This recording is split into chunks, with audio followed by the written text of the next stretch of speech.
I never think about cancer. I never worry about cancer. I never worry about a secondary. I never do. And I don't know if that's good or bad, but it just doesn't cross my mind. I do regular health checks just like everybody does.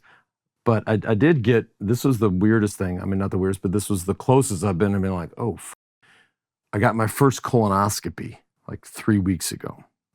And I'm 52, so I'm already sort of past the time of when I think now they say, especially with my history, I probably should have started at 45. But everybody talks shit about literally about colonoscopies.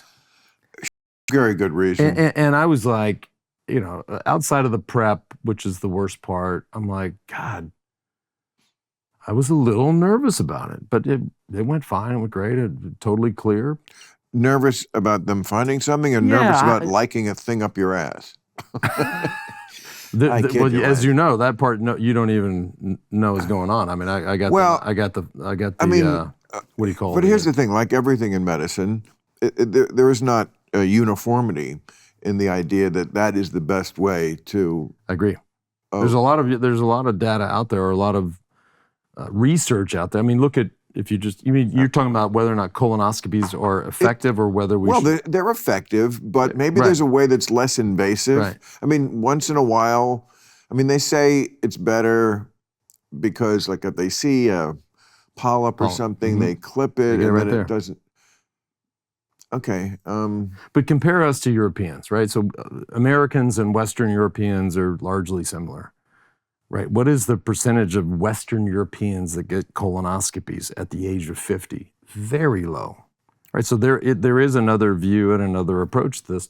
Nonetheless, I'm not Western European, and I fucking and I went and did it. And they give you a little propofol. They put anything up your ass. Man, it's fucking put a bicycle up your ass, Lance. You could have drove Chris Case's truck up my ass. I wouldn't have known it. That's a. Yeah, that's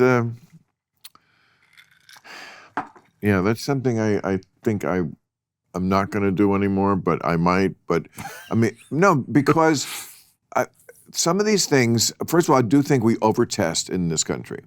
Not that testing isn't a tool we should have, but I think I forget what it's called. Something where you send your shit away in the mail.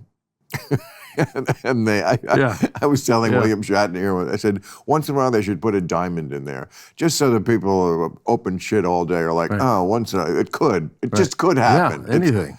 So if that's like 98% as effective, I'm always looking for the thing that's not invasive and not like, body parts.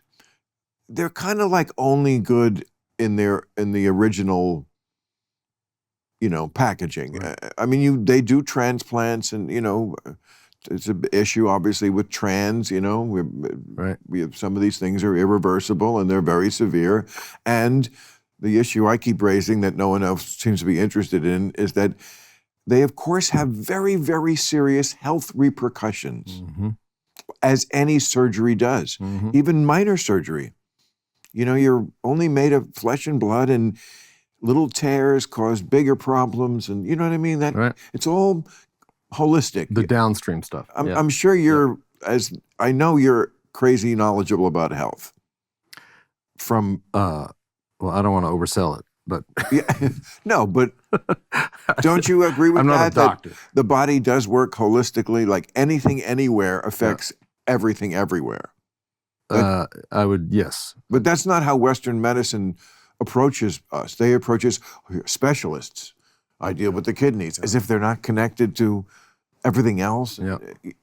Inside the body. Yeah. I'm guessing you have some doctor on your staff who thinks that way. Yeah. What? Well, I have a doctor. I don't have a doctor on staff. Hey, thanks for watching the clip. Hit the subscribe button now so you never miss out on our Club Random content that's posted daily.